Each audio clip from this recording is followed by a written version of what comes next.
नमस्कार, मैं रिया सिंह। आप देख रहे हैं सुरागीलाल न्यूज चैनल का प्रदेश बुलेटिन। आइए नजर डालते हैं आज की खबरों पर। एसएसपी अल्मोड़ा ने किया वीवीआईपी ड्यूटी में लगे पुलिस बल को किया ब्रीफ, दिया आवश्यक दिशा निर्देश। लोक आस्था, पौराणिकता और संस्कृति का सूचक छठ महापर्व का समापन। लोजनी में पेयजल के लिए हाहाकार, 4 साल में भी पूरी नहीं हुई जेजेएम योजना। यातायात व्यवस्था को लेकर एसपी ने ली बैठक, नियमों का उल्लंघन करने वालों पर होगी कड़ी कार्यवाही। बाजपुर में छठ व्रतियों ने उगते हुए सूर्य को दिया अर्घ्य, श्रद्धालुओं का उमड़ा जन सैलाब, मांगी खुशहाली। पूर्वांचल समाज के सबसे बड़े महापर्व छठ पूजा के चौथे दिन व्रती महिलाओं ने उगते हुए सूरज को अर्घ्य देकर अपने व्रत श्रद्धा पूर्वक समापन किया। राजकीय इंटर कॉलेज के मैदान में चल रही रामलीला के 5वें दिन राम वनवास के मार्मिक दृश्य ने दर्शकों को भाव विभोर कर दिया। छठ पूजा में ढलते सूर्य को अर्घ्य देने उमड़ा हुजूम। वहीं 36 घंटे निर्जला व्रत के बाद महिलाओं ने तोड़ा व्रत। उधम सिंह नगर में धान खरीद में अनियमितताओं को लेकर किसानों का आंदोलन तेज हो गया है। उत्पीड़न के खिलाफ चालकों ने किए रोडवेज बसों के पहिए जाम, यात्री परेशान। हल्द्वानी में स्मार्ट मीटर को लेकर बड़ा विरोध। लोगों का कहना टीम कर रही गुंडागर्दी, जबरदस्ती थोपे जा रहे हैं स्मार्ट मीटर। रामनगर में बीते दिनों हुए विवादित मांस को लेकर हुए विवाद पर विभिन्न हिंदूवादी संगठनों के लोगों ने एसडीएम एवं सीओ के माध्यम से मुख्यमंत्री को भेजा ज्ञापन। अब खबरें विस्तार से। वीवीआईपी ड्यूटी में लगे सभी अधिकारी कर्मचारी गणों को सजग रहते हुए अपने कर्तव्यों का निर्वहन करने व अपने ड्यूटी पॉइंटों भली भांति जानकारी करने हेतु निर्देश दिए गए।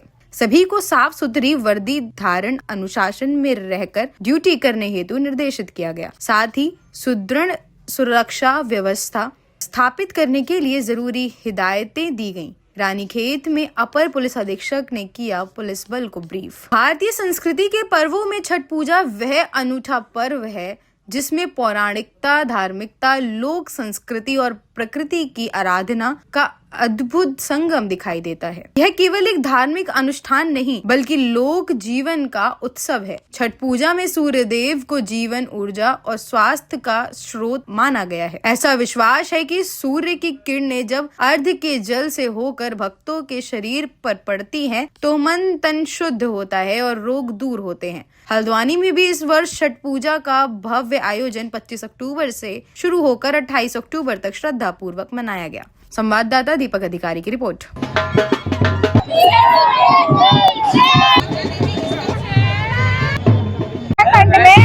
हम लोग बिहारी हैं, हम यहाँ पे छठ व्रत कर रहे हैं, तो हमारे सब उत्तराखंड के भैया, दीदी, भाभी जो भी हैं बहुत हमारे साथ हैं और बहुत अच्छे से हमारे साथ खड़े हैं कि छठ मैया सबको दुआ दे, सबकी आशीर्वाद दे। हम लोग खाने पीने की दिन, खाने नहाने की दिन रहता है, फिर छोटी छठ होती है, फिर बड़ी छठ होती है। अभी हम लोग सूरज के अर्घ्य दिलाए छठ माँ के, अभी घर जाके हम कोसी भरेंगे, फिर हम सुबह आएंगे अर्घ्य दिलाएंगे, सबको प्रसाद बांटेंगे और सबकी हम दुआ मांगेंगे और हम सबकी दुआ देंगे क्योंकि हमारे छठ माँ की हमारे नाम है आरती शाह।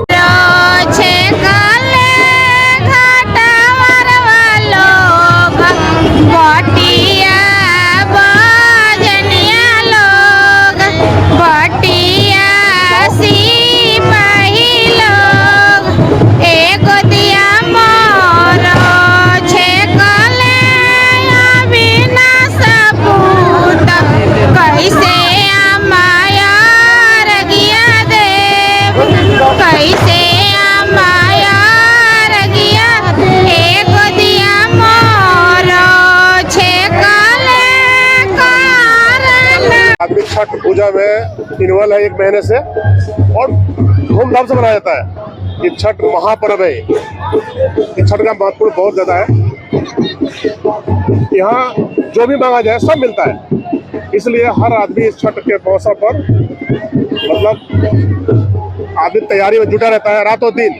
ये 3-4 दिन का त्योहार जो है बिल्कुल रातों का रात, दिनों दिन होता रहता है। जी बढ़ चल के बहुत पूरा हल्द्वानी के लोग यहाँ आते देखने के लिए कि हम लोग क्या करते हैं, 3-4 दिन का व्रत कैसे रखते हैं लोग। वो आते हैं, देखते हैं, आला यहाँ पहुँचते हैं, कहते हैं अरे ये बहुत बड़ा, मतलब इस पर्व में हमारे उत्तर भारत के लोग कैसे बनाते हैं। यहाँ के लोग भी बनाना चालू कर दिए अब, यहाँ के लोग भी आते हैं। अभी एक सरदार जी आए थे दिन में, वो कहते हैं कि यहाँ के बनता क्या है, मैं खुद वो करूँगा आगे। स्वागत का सुबह होगा और प्रसाद के रूप में इसको समर्पित किया जाएगा और यहाँ पे बहुत श्रद्धालु जितने आएंगे सब प्रसाद खा के जाएंगे। यहाँ पे कम से कम 10,000 से ज्यादा लोग यहाँ पहुँच रहे हैं और जितने इस समय आए उससे 1.5 कल आएंगे सुबह। एक सनातन धर्म का एक बहुत बड़ा पर्व है जो हिंदुओं को एकजुट करता है। हिंदुओं का ये पर्व पीढ़ी दर पीढ़ी चलता है, पीढ़ी दर पीढ़ी चलता रहता है। तो हिंदू का एक यही मंच है। लोजनी में पेयजल के लिए हाहाकार 4 साल में भी पूरी नहीं हुई JJM योजना। घरों से पानी लाकर स्कूल में शौच जाने को मजबूर प्राइमरी के बच्चे। घर से पानी लाकर मिड डे मील बना रही है भोजन माता। एक नोले पर निर्भर है पूरा गाँव। संवाददाता लक्ष्मण बिष्ट की रिपोर्ट।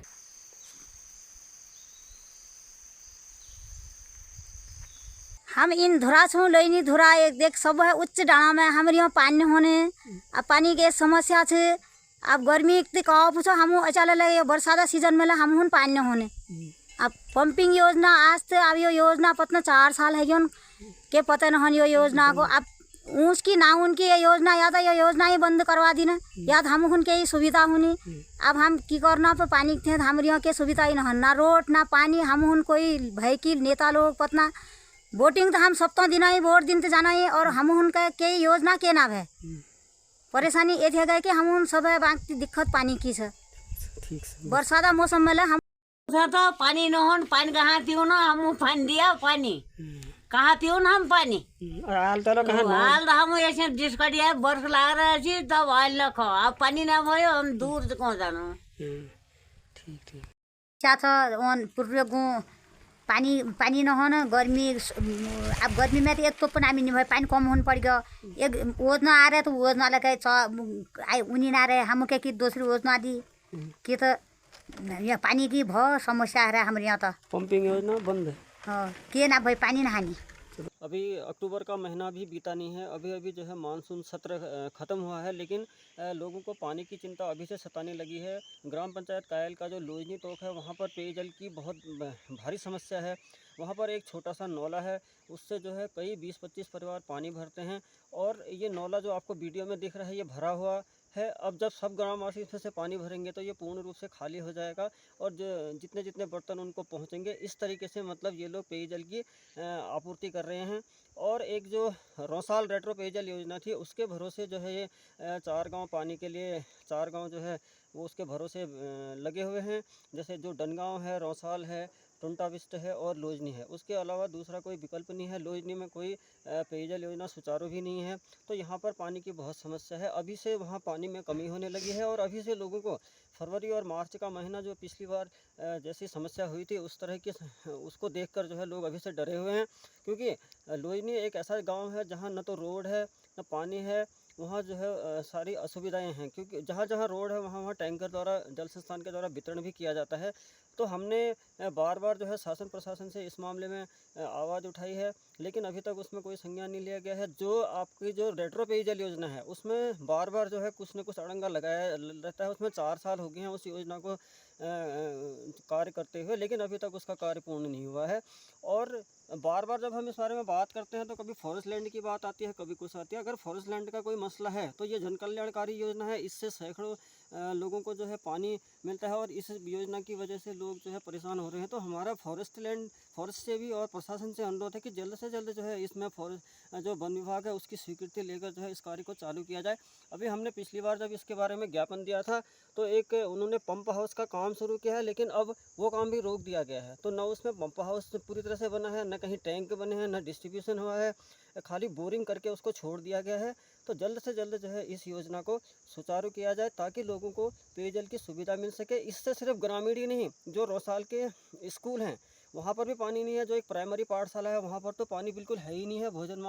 भोजन बनाने के लिए घर से पानी लाते हैं, बच्चे शौचालय जाने के लिए घर से पानी लाते हैं। यही हाल राजकीय इंटर कॉलेज का भी हो जाता है। तो हमारा शासन प्रशासन से अनुरोध है कि जल्द से जल्द इस योजना को सुचारू कर लोगों को इससे लाभान्वित किया जाए। धन्यवाद। लोहाघाट नगर की यातायात व्यवस्था को मजबूत बनाए रखने के लिए आज सोमवार को लोहाघाट पालिका अध्यक्ष गोविंद वर्मा की अध्यक्षता में एसपी चंपावत अजय गणपति के द्वारा पालिका सभागार लोहाघाट में लोहाघाट व्यापार मंडल, आम नागरिकों व जनप्रतिनिधियों के साथ लोहाघाट नगर की यातायात व्यवस्था को मजबूत बनाने के लिए महत्वपूर्ण बैठक की गई। एसपी चंपावत अजय गणपति के द्वारा सभी लोगों के द्वारा दिए गए सुझावों को गंभीरता से सुना। एसपी चंपावत ने कहा, नगर की यातायात व्यवस्था को मजबूत बनाया जाएगा, पर उसमें उन्हें जनता का सहयोग चाहिए। इस बार देखना है पुलिस कप्तान के निर्देशों का कितना सख्ती से पालन लोहाघाट पुलिस करवा पाती है और जनता कितना सहयोग करती है। संवाददाता लक्ष्मण बिष्ट की रिपोर्ट। जो मूर्ति लगी है वहाँ पर गाड़ी लग जाएगी तो इधर देखिए, लोहाघाट टाउन के ट्रैफिक से संबंधित जितनी भी समस्याएं थी उसको लेकर हमारे लोहाघाट के चेयरमैन साहब जो है तथा यहाँ के सभी जनप्रतिनिधि, व्यापार मंडल के लोग, सभी का ये एक अनुरोध था कि यहाँ पे एक ट्रैफिक से संबंधित एक मीटिंग की जाए और सभी लोगों के कंसर्न सुने और उसी के आधार पर एक सॉल्यूशन ट्रैफिक व्यवस्था का दिया जाए। तो आज एक बहुत ही फ्रूटफुल डिस्कशन हुआ है और इसी के क्रम में कुछ इम्प्लीमेंटेशन के एनफोर्समेंट के चैलेंजेस है जिसको हम लोग एड्रेस करेंगे। कुछ मैन पावर बढ़ाने के चैलेंजेस है पुलिस स्टेशन में, उसको हम लोग इसमें एड्रेस करेंगे। तथा कुछ लोगों के सुझाव भी थे जो बहुत ही महत्वपूर्ण सुझाव थे, जो शॉर्ट टर्म है उसको तो हम लोग डेफिनेटली अभी इमीडिएटली इम्प्लीमेंट करेंगे। जो ऐसे सुझाव है जिसका डिसीजन मेकिंग शासन स्तर पे या डीएम साहब के स्तर पे लिया जाना आवश्यक है या अन्य स्तर पे लिया जाना आवश्यक है, उसको हम लोग परस्यू करेंगे। नमस्कार, आप सभी को स्पेक्ट्रम परिवार की ओर से दिवाली की हार्दिक शुभकामनाएं। आशा करते हैं यह दिवाली आप सभी के जीवन में खुशहाली लाए, आप सभी खुश रहे और मस्त रहे। धन्यवाद। आप सभी को जय श्री राम। आने वाले दीपावली त्यौहार की देशवासियों, प्रदेशवासियों एवं काशीपुर वासियों को हार्दिक शुभकामनाएं मैं देती हूँ। आगामी आने वाले त्यौहार भैया दूज की भी मैं आपको शुभकामनाएं देती हूँ। आपके घर में माँ लक्ष्मी का वास हो और सुख समृद्धि बनी रहे। मैं आशा करती हूँ कि आपका जीवन सुख समृद्धियों से भरा रहे। नमस्कार, मैं अनुपम शर्मा, AICC सदस्य और महासचिव प्रदेश कांग्रेस कमेटी उत्तराखंड। आप सभी क्षेत्रवासियों को दीपावली, भैया दूज, छठ पूजा, गोवर्धन पूजा, गंगा स्नान और गुरु पर्व की बहुत बहुत बधाई और बहुत बहुत शुभकामनाएं आपको देना चाहता हूं। ईश्वर से प्रार्थना करता हूं कि ये त्यौहार आपके जीवन में नई उम्मीद लेकर आए, आपको खूब तरक्की मिले, अच्छी शिक्षा, अच्छा स्वास्थ्य, सब कुछ आपको मिले, ये मेरी भगवान से प्रार्थना है। पुनः आपको बहुत बहुत बधाई देना चाहता हूँ। धन्यवाद। नमस्कार, मैं अनीता काम्बोज, बाढ़ पार्षद 39।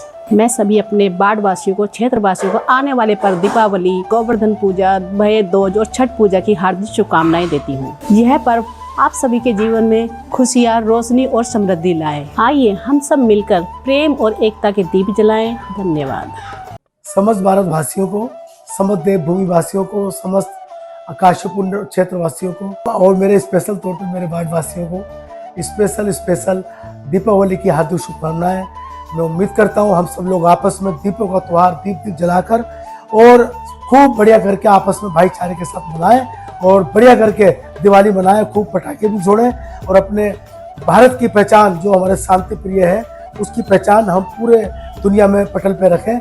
हम सब मिलकर दीपावली की शुभकामनाएं देते हैं और उम्मीद करते हैं सब लोग मिलकर खुशियों के साथ इस त्यौहार को मनाएं, जिससे हमें लगे कि हमारा भारत आज भी, हमारा राष्ट्र आज भी नंबर 1 है, पूरी दुनिया में हमेशा रहेगा। सभी को पुनः दोबारा से बारंबार दीपावली की बहुत बहुत हार्दिक शुभकामनाएं। धन्यवाद।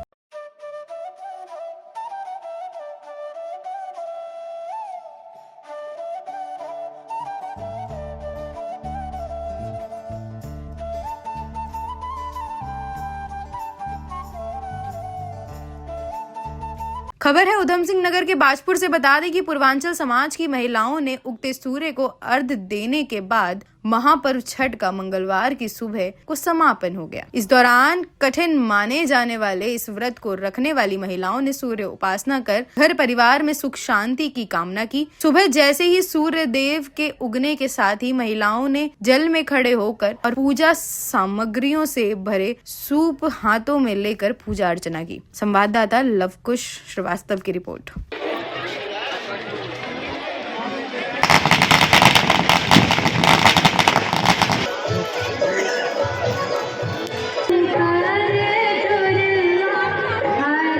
जो छठ पूजन है भगवान सूर्यदेव की उपासना और लोक आस्था का पर्व है और संपूर्ण विश्व में केवल बिहार और पूर्वांचल की ही ऐसी परंपरा है जब भगवान सूर्यदेव अस्त हो रहे होते हैं तब उनको अर्घ दिया जाता है।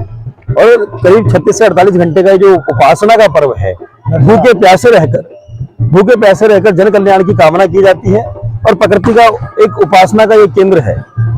बड़े हर्षोल्लास से जो बाजपुर हमारा कौमी एकता का गुलदस्ता कहा जाता है, अभी शुगर फैक्ट्री के हम जो छठ पूजा स्थल है वहां पर आए हैं और बड़े उत्साह के साथ वेनी पूर्वांचल महासभा के और भी बहुत सारे अपने संगठनों के लोग विधि संगत रूप से इस पूरे कार्यक्रम में प्रतिभाग करते हैं और हर जाति पंथ मजहब से उठकर लोग प्रतिभाग इसमें करने के लिए आते हैं और बड़ा अच्छा सा उत्सव ये देखने को मिलता है भगवान सूर्य की उपासना का और जन कल्याण की कामना करते हैं। और सभी जो इस पर्व से जुड़े हुए हमारे साथी हैं, हमारे शुभचिंतक हैं, उनको अनंत शुभकामनाएं।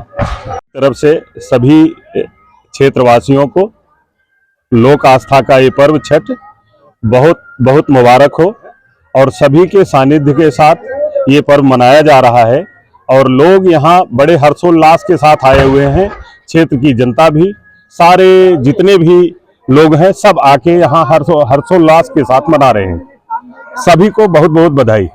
छठ ये लोक आस्था का पर्व है, इसे सूर्योपासना के रूप में लिया जाता है और सभी लोग इसे विधिवत महिलाएं व्रत रखकर 3 दिन बहुत हर्षोल्लास के साथ बड़ी कठिन तपस्या के साथ इस पर्व को मनाती हैं।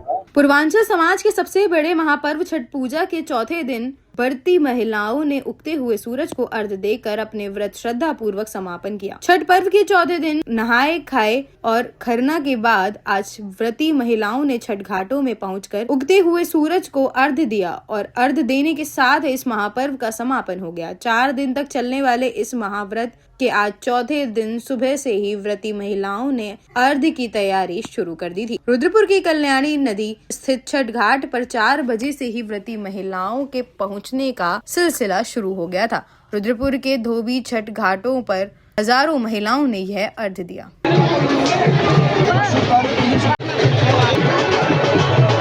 देखिए, बहुत बड़ा पर्व है छठ मैया का और इसमें कल सब अस्त होते हुए सूर्य को अर्घ दिया था और अभी उगते हुए सूरज को अर्घ दिया है। उगते सूरज को तो सभी अर्घ देते हैं, लेकिन इस व्रत में जब हम अस्त होते हुए सूर्य को भी अर्घ देते हैं अपने आप में बहुत बड़ी बात है और ये वास्तव में बहुत बड़ा श्रद्धा का व्रत है और इससे बहुत सारे लोगों की मनोकामना पूर्ण होती है। कल भी मैं देख रहा था लोग लेट कर इस व्रत को अपना पूर्ण करने आ रहे थे। ये आस्था का पर्व है, विश्वास का पर्व है, समर्पण का पर्व है। हमारी माताएं बहनें जिस प्रकार से लगातार 3 दिन भूखी रहकर इस व्रत को करती है, ये व्रत हमारे शहर के लिए मंगलकारी हो, हमारे नगरवासियों के लिए मंगलकारी हो और माँ छठी की कृपा ऐसे ही मेरे नगरवासियों पर बनी रहे और मेरा नगर ऐसे ही खुशहाल रहे। मैं ऐसे ही छठ माँ से विनती करता हूँ, प्रार्थना करता हूँ, ऐसे ही हमारे शहर में खुशियाँ बनी रहे। सभी क्षेत्रवासियों को पुनः इस छठ पर्व की बहुत बहुत बधाई। इस व्रत का बहुत मान्य है, जो मानते हैं उसको पूरे हो जाता है और बहुत लोग तो बच्चे के लिए करते हैं, बहुत लोग पति के घर के लिए, द्वार के जो जिसको जो कमी है वो छठ मैया पूरा करती है। ये व्रत हमारे जो पुत्र और पति के दीर्घायु के लिए, जिनकी संतान नहीं होती है उनके संतान उत्पत्ति के लिए ये व्रत रखा जाता है और बहुत साल जिनके बच्चे नहीं होते उनके भी संतान हो जाते हैं, जो साल भर में फिर से व्रत करने आते हैं इस घाट पे और इसकी बहुत मान्यता है। इस व्रत को आज चौथा दिन है, हम लोग नीरा जल व्रत रखे हुए हैं। आज उद्यापन किया जा रहा है। अर्घ दे करके उद्यापन हो जाएगा। इस व्रत का सुख संपत्ति समृद्धि के लिए इस व्रत को रखा जाता है। हमारे घर में सुख संपत्ति समृद्धि बना रहे, सुख शांति बना रहे, इसी वजह से किया जाता है।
राजकीय इंटर कॉलेज के मैदान में चल रही रामलीला के 5वें दिन राम वनवास के मार्मिक दृश्य ने दर्शकों को भाव विभोर कर दिया। बाल कलाकारों के अभिनय को खूब सराहा गया। ठंड के बावजूद ग्रामीण क्षेत्रों की महिलाओं बच्चों का हुजूम उमड़ रहा है। हारमोनियम पर वयोवृद्ध गिरीश चंद्र जोशी तो तबला पर सुनील अपनी भूमिका निभा रहे हैं। खटीमा छठ पूजा में ढलते सूर्य को अर्घ देने उमड़ा हुजूम। वहीं सूर्य देव को अर्घ देकर छठी मैया की उपासना का पर्व छठ पूजा बड़े ही धूमधाम से मनाया गया। खटीमा क्षेत्र में पूर्वांचल समाज के लोगों से तमाम घाट एवं नदी के तट पटे हुए थे, जहां लोगों ने ढलते सूरज को अर्घ देने के साथ छठी मैया की पूजा की। छठ पूजा के चलते अनुपम दृश्य देखने को मिल रहा है। ऐसा प्रतीत हो रहा है जैसे यह उत्तराखंड नहीं पूर्वांचल ही हो गया है। संवाददाता ईश्वर सिंह की रिपोर्ट।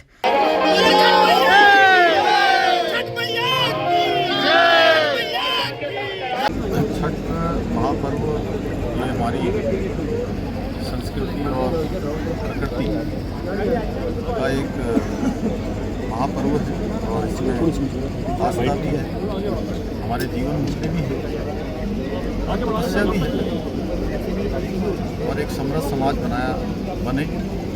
यह पर्व इसका भी एक बहुत बड़ा महत्वपूर्ण कारण है, जिसमें हर वर्ग हर क्षेत्र के लोग इसको मनाते हैं। हमारी जो बहनें हैं, माताएं हैं, वो निर्जला व्रत करती हैं, भगवान सूर्य से प्रार्थना करती हैं। इस क्षेत्र में बड़ी संख्या में छठ महापर्व का आयोजन होता है और अनेक सांस्कृतिक कार्यक्रम भी आयोजित होते हैं। निश्चित रूप से ये सबको जोड़ने वाला महापर्व है। मैं सभी छठ महापर्व को शुभकामनाएं बधाई देता हूँ कि छठी मैया की सब पर कृपा हो, भगवान सूर्य नारायण सब पर कृपा करें। पूरे देश के अंदर जिन राज्यों में भी चुनाव हो रहे हैं, पूरे देश की जनता आदरणीय नरेंद्र मोदी जी के नेतृत्व डबल इंजन की सरकारें बना रही हैं, क्योंकि डबल इंजन सरकारों के परिणाम पूरे देश की जनता देख रही है, राज्य देख रहे हैं, तेज गति से विकास हो रहा है। बिहार में डबल इंजन लगेगा, वहाँ पर एनडीए की सरकार बनेगी। मोदी जी पर भरोसा है, नीतीश जी पर लोगों का भरोसा है। मैं वहाँ गया हूँ, लोगों के अंदर मैंने उत्साह देखा है, लोगों के अंदर मैंने मतदान की प्रतीक्षा की झलक देखी कि जल्दी से जल्दी मतदान की प्रतीक्षा आए और फिर से वह एनडीए की सरकार थी। पर्यटन हमारे राज्य की समृद्धि का बहुत बड़ा एक कारण शुरू से ही रहा है। इधर के सालों में विशेष फोकस हमने पर्यटन को लेकर किया है। उसी का परिणाम है कि हमारे यहाँ पर्यटकों की संख्या लगातार बढ़ी है। आगे आने वाले समय में हम अन्य सुविधाओं पर, अन्य यात्राओं पर, जैसे शीतकालीन यात्रा हमने प्रारंभ की है, उसको और विस्तार देने के लिए और सुविधाओं का और विस्तार हो, अच्छी सुविधाएं हों, लोगों की सुरक्षा हो, उस सभी पर हम ध्यान दे रहे हैं। और प्रधानमंत्री जी ने स्वयं हमारी शीतकालीन यात्रा में भाग लिया था। उसके कारण पूरे देश और दुनिया के अंदर हमारी शीतकालीन यात्रा को बहुत पहचान मिली थी। इस वर्ष भी हम उसको बढ़ाएंगे। अगले साल जितनी हमारी धार्मिक यात्राएं हैं, पर्यटन की यात्राएं, सभी को और सुव्यवस्थित करने। आज जो है छठी मैया का सुबह का अर्घ का दिन है और आज सभी जितने व्रत वाले हैं, माताएं बहनें, सभी बड़े हर्षोल्लास से इस व्रत को मना रहे हैं और सुबह का अर्घ देने के लिए सभी लोग तैयार हैं और बहुत ही अच्छा लग रहा है। ग्राम बरियंजनिया में बहुत बढ़िया भव्य प्रोग्राम हो रहा है। धमसिंह नगर में धान खरीद में अनियमितताओं को लेकर किसानों का आंदोलन तेज हो गया है। वरिष्ठ किसान नेता सुब्रत कुमार विश्वास के नेतृत्व में किसानों ने एसडीएम मनीष बिष्ट के माध्यम से जिला अधिकारी को ज्ञापन सौंपा। सुब्रत विश्वास ने आरोप लगाया कि यूपी के कुछ पूंजीपति किसान और उत्तराखंड सरकार की साठगांठ के कारण राज्य के किसानों को उनकी उपज का उचित मूल्य नहीं मिल पा रहा है। किसानों का कहना है कि क्रय केंद्रों पर नमी का बहाना बनाकर तौल रोकी जा रही है, जिससे किसान मजबूर होकर कम दाम पर धान बेचने को विवश है। उन्होंने मांग की है कि किसानों को 72 घंटे के भीतर भुगतान सुनिश्चित किया जाए और खरीद प्रक्रिया पूरी तरह पारदर्शी हो। संवाददाता दुर्गेश तिवारी की रिपोर्ट। मजदूर किसान आज ज्ञापन देने का मामला यह है कि जो किसानों की मांग है, कई दिनों से देख रहे हैं कि आड़तों पे किसान अपनी गाड़ियां लेके, लोकल के जो किसान है, हमारे उत्तराखंड के किसान है, वो गाड़ियां लेके लगातार बैठे हुए और उनको उचित मूल्य नहीं मिल पा रहा। और धान में जो अभी मौसम का धान है, उस धान में भी उनको रेट नहीं मिल पा रहा और बेमौसम के धान का तो लगाने के लिए प्रशासन ने मना कर रखा। किसान अपना आज रोजी रोटी कमाने के लिए बहुत संघर्ष कर रहा है और प्रशासन से बहुत संघर्ष करना पड़ता है। और लोग बाहर के यूपी के जो किसान हैं, जो धान बेचने के विक्रेता है, वो यहाँ के सरकार के या कुछ नेताओं के साठगांठ से वो यहाँ धान बेच के जा रहे हैं, मगर यहाँ के लोगों को धान बेचने के लिए अपने जगह में धान नहीं बेच पा रहे। तो हम प्रशासन से कह रहे हैं इसकी जाँच करा जाए। और बहुत हमारे जो मेन मांगे हैं, किसानों को पराली चलाने पे भी उनके ऊपर आपत्ति लगाया जा रहा है, प्रदूषण का नाम लेके उनके ऊपर आपत्ति लगाई जाती है, वो भी विरोध बहुत गलत चीज़ है कि प्रशासक किसान कि पराली जलाने से ही प्रदूषण होता है। या सिटकुल के अंदर इतने लगातार सिटकुल के अंदर पोल्यूशन हो रहा है। लालकुआ में सेंचुरी पेपर मिल देखिए लगातार धुआं कर रही है, बीमार कर रहा है, कैंसर का उत्पाद कर रहा है। सीधे तरह से देखा जाए जो प्रदूषण वहाँ से निकलता है वो कैंसर का प्रतीक है। आप ये देखिए कल्याणी नदी के अंदर कल झाग वाला पानी लाया, आज यहाँ पर सब कल्याण छठ पूजा मना रहे हैं हमारे भाई लोग, वो मजबूर है छठ पूजा मनाने के लिए, उसी केमिकल युक्त पानी में कर रहे हैं और कहीं ना कहीं बीमार हो रहा है। कल्याणी नदी के बगल में रहने वाले हजारों परिवार, लाखों परिवार आज भी बीमार होने में लगे पड़े हैं। तो यही चीज़ है कि अगर आपको करना है तो पर्यावरण को अगर बनना है तो पहले इन कंपनियों पे ताला लगाइए, फिर आप इनको कहिए। एक दिन के पराली जलाने से किसानों का कोई नुकसान नहीं होता, क्या देश को प्रदेश को कोई नुकसान नहीं होता, परंतु ये लगातार बदलाव के लिए किसानों को दबाया जा रहा है। इसका उत्पीड़न के खिलाफ चालकों ने किए रोडवेज बसों के पहिए जाम, यात्री परेशान। सुबह से एक भी बस का नहीं हुआ संचालन। चालकों को तय रूट में भेजने के लिखित आदेश के बाद माने रोडवेज कर्मी। जिलाधिकारियों के निर्देश पर हुआ मामले का समाधान। 5 घंटे बंद रहा बसों का संचालन। रोडवेज कर्मचारियों का उत्पीड़न किसी भी हालत में बर्दाश्त नहीं किया जाता। चालक परिचालकों के हड़ताल से वापस लौटने के बाद यात्रियों व रोडवेज प्रबंधन ने राहत की सांस ली। संवाददाता लक्ष्मण बिष्ट की रिपोर्ट।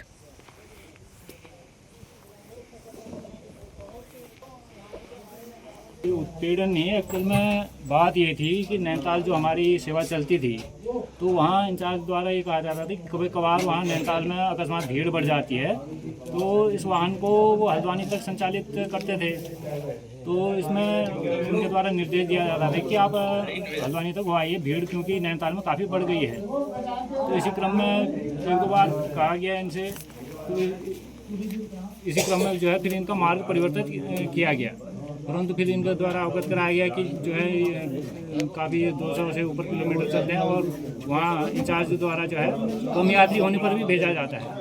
ये भीड़ होने पर तो वो जाने के लिए तैयार है, परंतु वहाँ कम यात्री भी होते हैं, फिर भी वहाँ इंचार्ज के द्वारा जो है ये उत्पीड़न किया जाता है कि उनको ज़बरदस्ती भेजा जाता है। जबकि नज़दीकी डिपो भवाली डिपो है तो वहाँ से उनके द्वारा चालक परिचालक नहीं मांगे जाते, वहाँ से वाहनें नहीं मांगी जाती। ये पिछले वर्ष भी यही समस्या आई थी। पिछले वर्ष भी जब भीड़ रही थी एक आध दिन तो ये चालकों ने जाने से मना कर दिया था। तो इस वर्ष भी फिर वही समस्या आ रही थी, तो इनको निर्देशित कर दिया गया था कि यदि कोई 10-12 दिन में एक समय कोई ऐसा आता है, यदि भीड़ बढ़ जाए तो इंचार्ज के निर्देशानुसार संचालित करें वाहन। कोई ऐसी प्रतिदिन ऐसा नहीं होता कि प्रतिदिन भीड़ हो और प्रतिदिन इन्हें हल्द्वानी भेजा जाता हो। तो ठीक है, इनको मार्ग परिवर्तित किया गया था तो वापस जो है इनको नैनीताल मार्ग पर ही संचालित करने के लिए निर्देश जारी कर दिए गए। तो वहाँ से आते हैं, नैनीताल जाते हैं ड्यूटी में, यहाँ से 250 किलोमीटर चल के जाते हैं। एक दिन का मानक 250 होता है। 250 के बाद भी हमें पैर दिखाने के बाद भी पाँव में सूजन हुई रहती है। उसके बाद भी दोबारा हमें मतलब हल्द्वानी से भेजने की कोशिश करते हैं। रोज उत्पीड़न हो रहा है, हमारा दबाव हो रहा है। वहाँ पर कोई हमारी बात सुनने को तैयार नहीं है। हमारा पैर ऐसे सूजन हो रहे हैं, टूटे हुए पैर हैं और यहाँ महीने भर ड्यूटी कर रखी है। दीपावली भर एक दिन त्यौहार नहीं मना रखा है। ड्यूटी करके आए तो पूरे त्यौहार भर ड्यूटी करी है और लास्ट में इनाम मार दिया मेरा, एक दिन के चक्कर में तोड़ दिया। मांग क्या आपका? मांग ये है कि हमारा उत्पीड़न न हो और वहाँ नैनीताल जाके हम नहीं आएंगे वापस। वहाँ अगर इनको गाड़ी अपना विभाग चलाता है तो दिन भर चलाने के बाद उनको अपने ड्राइवर को रखना चाहिए। उत्पीड़न कौन कर रहा? उत्पीड़न एक वहाँ नैनीताल में एक इंचार्ज साहब हैं, DN जोशी। तो मांग उनके कहने पर हमें दबाव बनाया जा रहा है और हमारे आरएम साहब को फोन करा जा रहा है। तो हमारे आरएम साहब हमारी न सुनने के बजाय उनकी सुन के हमारा रोड ऑफ कर दिया, न हमसे कुछ पूछा भी गया। आज कर्मचारियों की समस्या लेकर यहाँ पे हमारा धरना प्रदर्शन किया जा रहा है। जो मुख्य समस्या है, जो हमारी गाड़ी रोड में संचालित हो जाती है, वो अपने स्थान तक पहुँच जाती है तो उनको दोबारा भेजा जा रहा है। इसमें हमारे परिचालकों को जो है कि बहुत ही दोष उत्पन्न हो रहा है। और दूसरी समस्या ये है कि अगर हमारे जो गाड़ियाँ दिल्ली मार्ग में जाती है उनको केवल 20 मिनट का टाइम दिया जा रहा है और जो टनकपुर से CNG गाड़ियाँ अनुबंधित बसें चल रही हैं उनको 1-1 घंटे का समय दिया जा रहा है। जो हमारा जो 20 मिनट में हमारी सवारियाँ छूट जा रही हैं और उनको जो है कि 1-1 घंटा समय दिया जा रहा है। और स्पेयर पार्ट्स की वजह से जगह जगह गाड़ियाँ खड़ी हो जा रही है। और आज हमारा डिपो 1 नंबर से 13 नंबर में पहुँच चुका है। इसका प्रशासन जो है कि निगम प्रशासन दोषी है। ठीक, अगला हम चक्काजाम करेंगे, धरना प्रदर्शन करेंगे। ठीक। क्षेत्रीय कार्यकारिणी अध्यक्ष होने के नाते अपने कर्मचारियों की समस्या के समाधान हेतु आज माननीय सहायक महाप्रबंधक महोदय से वार्ता के लिए आए। जैसा कि आज देखने में आ रहा है कि हमारे संविदा के चालक हैं जो पैसे के चक्कर में, किलोमीटर के चक्कर में अपनी ड्यूटी करते हैं, त्यौहार नहीं करते हैं अपने बच्चों के साथ। और इस बार हुआ भी है, 2 चालकों ने पूरे दीपावली भर अपना त्यौहार छोड़ करके ड्यूटी करी कि हमें 2 पैसा मिलेगा करके, हम अपने बच्चों के साथ अपने बच्चों की ढंग से परवरिश करेंगे करके लालच में। और उसके बाद एक नैनीताल के इंचार्ज कोई पांडे जी, DN जोशी जी हैं, उनके कहने पर हमारे सहायक महाप्रबंधक महोदय द्वारा चालक का बिना पूछे, बिना किसी जवाब मांगे ही रोड बंद कर दिया गया और जिससे समस्त संगठनों में रोष व्याप्त है और कर्मचारी ड्यूटी जाने के लिए बिल्कुल ही सख्त मना कर रहे हैं। अगला कदम जब तक हमारी मांगें नहीं होती हैं, चालक का लिखित में रोड ऑन नहीं होता है, तब तक हम बैठेंगे और उसके बाद में उग्र आंदोलन भी हो सकता है।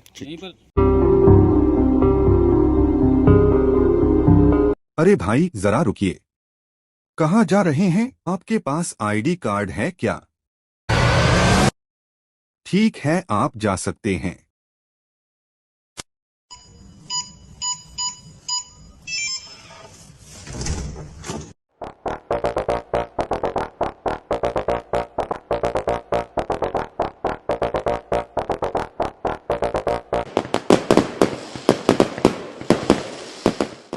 यूनिको पेश करता है प्रीमियम पाइप्स और फिटिंग्स। यूनिको में है दम, यूनिको नहीं किसी से कम।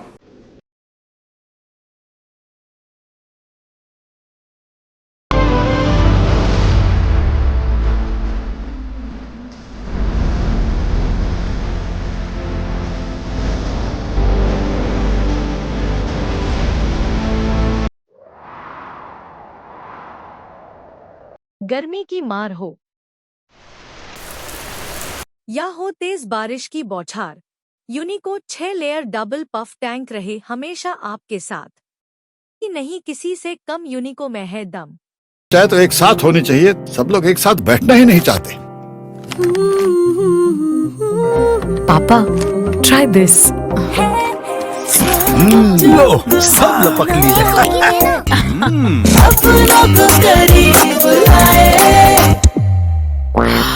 ये क्या हाल कर दिया है रूम का? बस कल से चाय मेरे रूम में। देवर पान नमकीन। हल्द्वानी में स्मार्ट मीटर लगाने को लेकर विवाद बढ़ता जा रहा है। शहर के कई इलाकों में लोगों ने इसका विरोध जताया है। आज हल्द्वानी के राजपुरा क्षेत्र में भी बड़ा विरोध देखने को मिला। स्थानीय निवासियों का कहना है कि बिना सहमति और जबरदस्ती उनके घरों में स्मार्ट मीटर लगाए जा रहे हैं। हल्द्वानी में स्मार्ट मीटर लगाने की प्रक्रिया को लेकर आम जनता में नाराजगी देखने को मिल रही है। वहीं मौके पर पुलिस टीम भी पहुंच गई है और बिगड़ती स्थिति को संभालने के लिए आना पड़ा। संवाददाता दीपक अधिकारी की रिपोर्ट।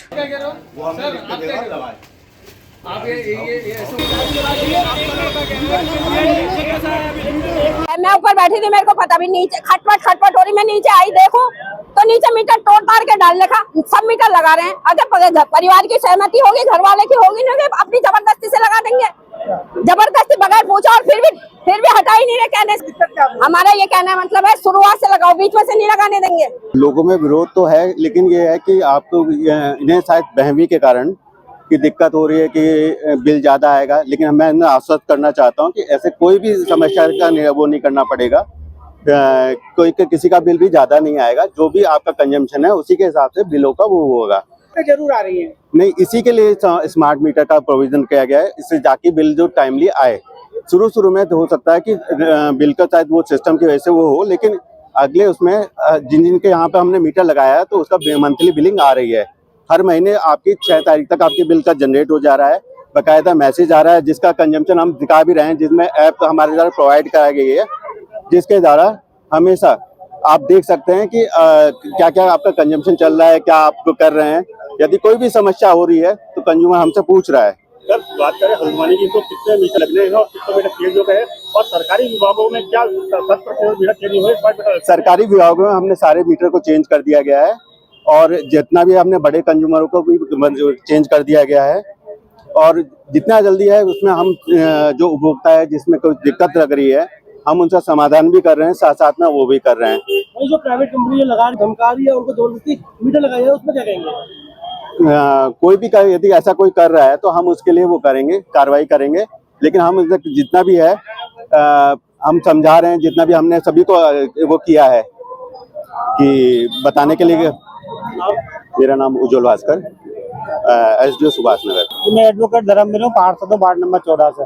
जैसा भारत सरकार निर्देश दे रही है कि यहाँ पे स्मार्ट मीटर लगने चाहिए, लेकिन भारत सरकार के जो लोग यहाँ पर लगा रहे हैं उन्होंने नहीं बताया कि इसके क्या फीचर्स हैं, क्या इसके गुण हैं, क्या इसके दोष है।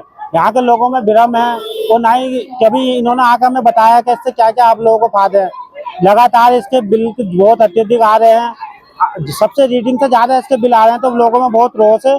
जब तक हमें सरकार ये नहीं बताएगी इसे क्या लाभ है, क्या गुण दोष है, यहाँ के लोग इसका विरोध कर रहे हैं, मैं भी इसका विरोध कर रहा हूँ लगातार। आपको बता दें कि बीती 23 अक्टूबर को रामनगर के ग्राम छोई एवं बैल पड़ाव क्षेत्र में 2 अलग अलग पिकअप वाहनों में प्रतिबंध मास पकड़ने जाने के बाद हिंदूवादी संगठनों के लोगों ने घटना पर नाराजगी बताई थी तथा मामलों को लेकर वाहनों में तोड़फोड़ करने के साथ ही चालक के साथ भी मारपीट की गई। देवभूमि उत्तराखंड एवं रामनगर के स्वरूप को जो भी बिगाड़ने का काम करेगा उसे बख्शा नहीं जाएगा। संवाददाता राजीव अग्रवाल की रिपोर्ट। ज्ञापन में एक मांग भी है और एक तरह की चेतावनी भी है। रामनगर जो हमारा बहुत ही शांतचित्त क्षेत्र है, धार्मिक मानबिंदुओं का केंद्र माना जाता है। माँ गिरजा के दर्शनों के लिए लोग देश विदेश से यहाँ आते हैं। राम मंदिर है और भीमेश्वर मंदिर है, बहुत सारे ऐसे पौराणिक मान बिंदु यहाँ पर उपस्थित हैं। लेकिन एक 23 तारीख को घटना होती है और उसमें संदिग्ध मांस की सूचना प्राप्त होती है।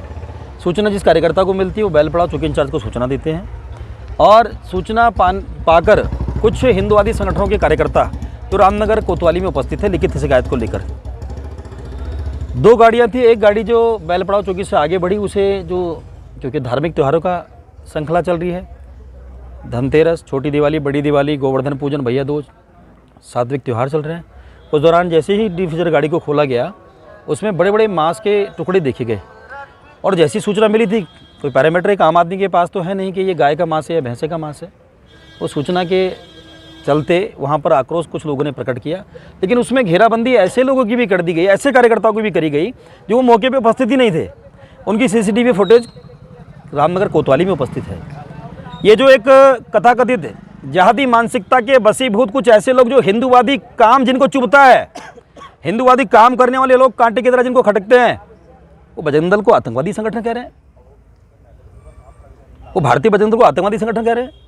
उन लोगों ने दबाव बनाने का पूरा प्रयास किया है कि अनावश्यक रूप से, विशुद्ध रूप से समाज की सेवा करने वाले, संस्कारों से ओतप्रोत कार्यकर्ताओं पे अनावश्यक रूप से केस लगाएंगे, उनकी घेराबंदी करेंगे। तो हम यहाँ से मांग करने आए कि उसकी निष्पक्ष जांच हो और जांच में जो वहाँ उपस्थित है उसके खिलाफ जो भी न्याय संगत कार्रवाई बनती है वो बने। और आगे से, क्योंकि कहीं ना कहीं पुलिस के सहयोगी भी हैं, कोई सूचना मिलती है तो पुलिस को भी सूचना बताई जाती है, उन युवाओं का मनोबल भी ना गिरे। गलत काम के विरोध में वो खड़े होते हैं और जिसने कानून व्यवस्था को तोड़ा है वो किसी भी जात और जाति मजहब संप्रदाय का व्यक्ति हो, उसके खिलाफ कार्रवाई होनी चाहिए। लेकिन जिनके नाम नहीं है उनको अनावश्यक रूप से दबाव ना बनाया जाए, किसी के दबाव में आकर इस काम को ना किया जाए। मैं पत्रकारों का बहुत सम्मान करता हूं और समाज का चौथा स्तंभ है, हमारे मीडिया कर्मी हैं, हमारे पत्रकार बंधु हैं, लेकिन कुछ कथाकथित पत्रकार जो निष्पक्षता से अलग हटकर कहीं बजरंग दल को आतंकवादी संगठन कह रहे हैं, मैं उनसे पूछना चाहता हूं, जब भी देश के भीतर कहीं पर प्राकृतिक आपदा आती है, जम्मू कश्मीर से लेकर कन्याकुमारी तक यही बजरंग दल एक पैर पर खड़े होकर कहीं चिकित्सा की सुविधा देता है, कहीं भोजन राशन पानी भंडारे के रूप में सुविधा देता है और गिनीज वर्ल्ड ऑफ रिकॉर्ड विश्व कीर्तिमान पुस्तिका में बजरंग दल का नाम दर्ज है। 1 लाख से अधिक रक्तदान करने के लिए जो कार सेवक अयोध्या जाकर अपने प्राणों की आहुति देकर आते हैं, जो सीने पर गोली खाते हैं भगवान राम के मंदिर के लिए, उनको श्रद्धांजलि के रूप में 2 नवंबर को प्रतिवर्ष फिर से नवंबर आ रहा है। हमारा कार्यकर्ता समाज के हित में रक्तदान करता है, किसी की जाति पूछकर वहाँ रक्तदान के जो केंद्र हैं, जो ब्लड बैंक के वहाँ से किसी की जाति पूछ कर नहीं लिया जाता है। ये सब चीज़ें आपकी आंखों से ओझल हो जाती हैं क्या? लेकिन जो मांस का व्यापार कर रहा है, 2 नंबर प्लेट लेके घूम रहा है, उसके बचाव में आप कहीं आपका खुद तो कहीं स्वभाव व्यवहार आतंकवादियों से मैच नहीं खाता। बजरंग दल अस्तित्व की लड़ाई लड़ता है, इस देश के संविधान की मर्यादा में रहकर सनातन के मानबिंदुओं का रक्षण करता है, समाज की सेवा करता है और उसका स्लोगन ही है सेवा सुरक्षा संस्कार। अनावश्यक रूप से इस प्रकार के आरोप प्रत्यारोप करना, निराधार किसी प्रकार का आरोप प्रत्यारोप करना संगठन के प्रति गलत है। ये जो रामनगर में आज देख रहे हो, ये पूरे प्रदेश में देखने को मिलेगा और उस प्रकार के लोगों को चेतावनी है, बिना प्रमाण के आरोप प्रत्यारोप करना बंद करें। आपके पास प्रमाण है तो सीना ठोक के आइए मैदान में, हम सामने खड़े हैं आपके। आप सभी के संज्ञान में होगा कि नैनीताल जिले के रामनगर में विगत 23 तारीख को गोवर्धन पूजा के उपरांत एक गाड़ी में मांस ले जाता हुआ दिखाई दिया। हमारे भारतीय बजरंग दल के कार्यकर्ता और अन्य हिंदू संगठनों के कार्यकर्ताओं को जब ये विषय संज्ञान में आया तो वहाँ पहुँचे। आक्रोशी समाज के द्वारा, ग्रामीणों के द्वारा उस गाड़ी में तोड़फोड़ की जा रही थी। उसके उपरांत हमारे कार्यकर्ताओं पर बहुत गंभीर धाराओं में, हत्या के प्रयास जैसी संगीन धाराओं में मुकदमे लिख दिए गए, जिसमें दर्जनों कार्यकर्ता नामजद हैं। कई अज्ञात भी हैं। आज हम सीओ साहब से मिलकर के सीओ रामनगर से मिलकर के घटना के बारे में जानकारी किए हैं। उन्होंने आश्वासन भी दिया है कि निष्पक्ष जांच के उपरांत ही कोई कार्रवाई अमल में लाई जाएगी। विषय हमारा यह है कि प्रशासन इतना गंभीर हो जाता है और कार्यकर्ताओं पर, हिंदूवादी संगठन के लोगों पर इतनी गंभीर धाराओं में मुकदमे लिख दिए जाते हैं सामान्य मारपीट के उपरांत, जबकि जिन लोगों को नामजद किया गया है वह लोग थाने पर लिखित अपनी शिकायत दर्ज करने के लिए, एक ज्ञापन देने के लिए, प्रार्थना पत्र देने के लिए गए थे। उसमें जितने लोगों ने ज्ञापन दिया, अपने हस्ताक्षर करके पुलिस से शिकायत दर्ज कराई, उनको ही अपराधी बना दिया गया। ये बेहद निंदनीय है। इसकी बात को लेकर हम लोग मुख्यमंत्री महोदय तक भी जाएंगे, इसकी शिकायत दर्ज कराएंगे। प्रशासन के माध्यम से हमने ज्ञापन भी दिया है, व्यक्तिगत भी मिलकर के इस पर बताएंगे। सबसे बड़ी बात यह है कि जिस प्रकार से जिहादी समाज के लोग रामनगर में हावी होते जा रहे हैं, मांस का व्यापार अवैध तरीके से चल रहा है, लव जिहाद, लैंड जिहाद की घटनाएं हो रही हैं। मुझे लगता है यदि प्रशासन इतनी सख्ती से उनके साथ भी काम करे तो हम जैसे लोगों को, हमारे कार्यकर्ताओं को, भारतीय बजरंग दल जैसे संगठनों को इस प्रकार से उग्र ही न होना पड़े। इसलिए मेरा प्रशासन से आग्रह है कि अवैध प्रकार के जितने कार्य हो रहे हैं, जिहादी मानसिकता के लोगों के द्वारा जो समाज को दूषित करने का काम किया जा रहा है, इन पर सख्ती से काम करें तो हम जैसे लोगों को समाज में आने की आवश्यकता ही नहीं पड़ेगी। और यदि ऐसा नहीं होता है तो हम आगे भी धर्म के लिए, राष्ट्र के लिए, अपनी बहन बेटियों के लिए, गौमाता के लिए, अपनी इस देवभूमि को बचाने के लिए लड़ते रहेंगे और उसके लिए मुकदमे लगेंगे तो मुकदमों को मैं आभूषण समझकर, स्टार समझकर ग्रहण करूंगा और एक भीषण जन आंदोलन खड़ा करूंगा और इस देश के अंदर, इस प्रदेश के अंदर, इस रामनगर के अंदर ऐसा माहौल खड़ा कर दूंगा कि जो लोग संरक्षण दे रहे हैं ऐसे जिहादियों को, उनको किसी भी कीमत पर बख्शा नहीं जाएगा। और उसके लिए यदि हमको मौत भी मिलेगी, एनकाउंटर भी होगा, तो हिंदू वही है जो पुनर्जन्म में विश्वास करता है। हम अपनी भारत भूमि के लिए, अपने धर्म के लिए, राष्ट्र के लिए, रामनगर के लिए, देवभूमि के लिए पुनः पुनः मरेंगे और बहन बेटियों की, गौमाता की रक्षा के लिए किसी भी हद तक जाने के लिए तैयार रहेंगे। ऐसी ही खबरों को देखने के लिए जुड़े रहिए सुरागीलाल न्यूज के साथ।